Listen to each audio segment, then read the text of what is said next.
Okay, part of, I guess, homesteading, taking responsibility of your homestead, is predator control. And I know there's a couple other channels that have done videos on it. I've used these kind of traps, and we have a issue with raccoons again up here. If they become a nuisance, I'm just going to take care of them. I believe Zach from An American Homestead has done a video on this recently as well. And he has a very good way of explaining why he does what he does, and I completely agree with him. Why take and transport a problem that's yours to somebody else? Because if you take a predator like a raccoon or a fox or whatever it might be, and you take it in a trap, which I've done live trap, they didn't work so well. These traps, they're live traps as well. They only catch and hold the animal by its hand. It's not, you know, from what I understand, and no, I have not had my hand stuck in a trap, but this doesn't snap down and break a bone or anything like that. It just makes it to where the animal cannot get away. If you try to pull your hand out, it actually holds it even tighter. So I've done this, it's been almost a year. We haven't had a lot of raccoon movement up near our house or any of the outbuildings or the animals until probably the last few weeks, and there's quite a few of them coming up here now, so I'm going to take care of the problem as quickly and efficiently as I can think of. This probably isn't everybody's cup of tea. I use a little 22 rifle, and I dispatch the animal as quickly as possible, you know, the least amount of pain as possible. Anyhow, I'm just going to set these up. I'm going to get them ready. This may not be the way some people would set up a trap or use a trap. It's just the way I'm going to do it. So anyhow,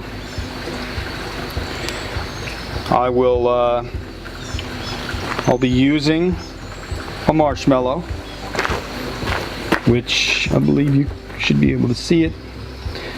It's actually right there, those two marshmallows. I'm going to use one marshmallow each. These are hand-hold traps, and I am going to be taking a clothes hanger, a metal clothes hanger, and running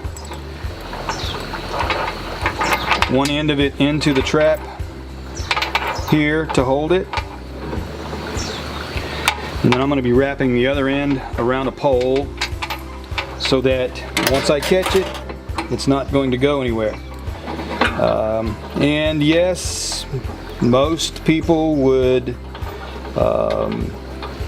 they'd boil and use paraffin wax on their traps before using them. Ideally, that's what I would want to do, but I've got birds right now that I need to make sure don't have a raccoon in their run area. So for now, I am going to use them the way they are, and then at some point in the near future, I will boil them in the water, and then coat them with the wax. So anyhow, I am not by any means a trapper by trade. I guess you could say right now I'm a trapper by necessity. So anyhow, we'll be back. Here's what we've got. So our coop is there, and this is just a I guess deterrent. I did it last year. The raccoons stopped coming up here, so I just don't want anything to be able to get in and get into my flock. So this is my way of protecting, and definitely don't want them to get in and mess with pork chop down there, or my bees up on the upper end of that hill, which will be a different video altogether. We moved all the fencing the other day to open it up and give them a little more area right here and get ready to plant. I don't know if we're going to plant. I don't know how our garden will do. It's it's been a real rainy May, and June's supposed to be even worse. And but anyhow, what I've done is I've set the trap here, tied it to this post, which used to be a fence post. I put two 2x4 pieces to hold the wire from being able to be pulled up, so the raccoon can run around and get tied up on this, but it'll not get away, hopefully. And then I will take care of the situation. We have another one. All I have is 2 traps. That's all I think I'll need. I'm not trying to decimate the population of raccoons. I just want them to leave me alone up in my area. So I got another one here, same setup. Got 2x4 set up, so it can only wrap itself around that post and it'll be taken care of. They usually come up here between 9 and 10, and then again shortly after midnight, so they won't be out here all night. They'll be taken care of pretty quickly. I guess, I think I've said this before on my videos, and I don't think I'm the only person that feels this way, but I've come out here, and anywhere I've mowed down the fields, that's my area. Anywhere outside of that area, wildlife can have, and as long as it leaves my mowed down area alone and doesn't come up here threatening my flock, my animals, I'm willing to let them live and let live, kind of thing. As soon as they come up here and they cross the threshold of that tall grass, this is the kill zone, and they don't make it very long. So that might sound cruel to some people, but for those of you who have animals, livestock, you know what I'm talking about. And it's just a fact of homestead life, or having animals. I have taken on the responsibility of all these birds and pork chop, and within that responsibility is taking care of any kind of threat that might pose itself. So like I said earlier in the video, I agree with what Zach from An American Homestead has said in his video. And if you haven't seen his video on this, you should go watch that video as well. He's got a pretty good channel.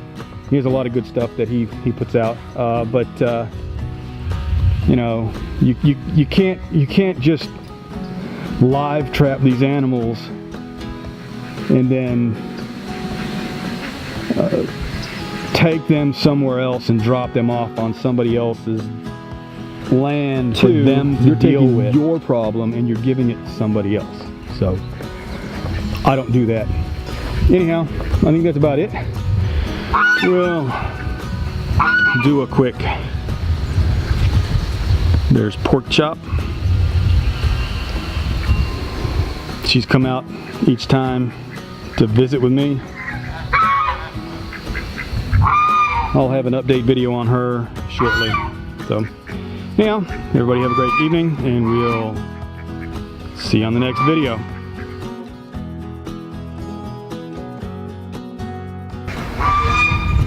Okay, so I had my doubts about the marshmallow deal. This trap had a marshmallow in it.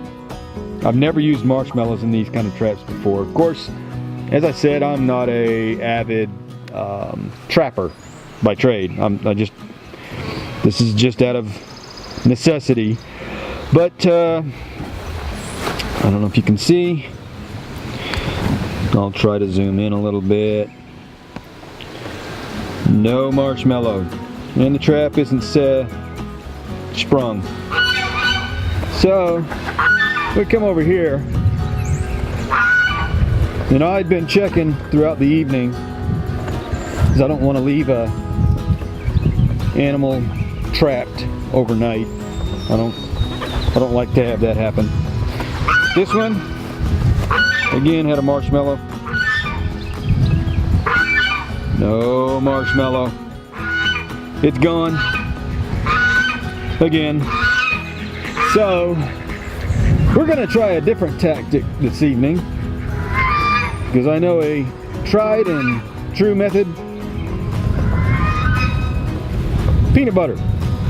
I'm gonna put some peanut butter in there, because they can't grab the peanut butter all at once. They have to actually get down there and dig for it.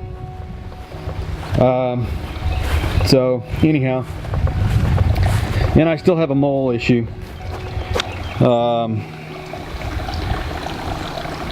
I've had to trap here to try to catch the mole, because we've got raccoons digging up here. I've got blueberry bushes I don't want them to take out. I've got a blueberry bush and one over there, and we have raspberry and blueberry bushes over there, which you probably can't see that well, but anyhow, I'm not one that wants to do all that hard work planting and everything and have something take before I can get any of it. Anyhow, they've also been up here because we have a hummingbird feeder here, and we had some hummingbird feed sitting here, some sugar water that we bought, and they had actually opened it and were, I guess, sitting here drinking it. I don't know, something. But anyhow, that's it. I'll go ahead and I'll put this together with the other videos, and we'll go from there. So hope everybody has a great day.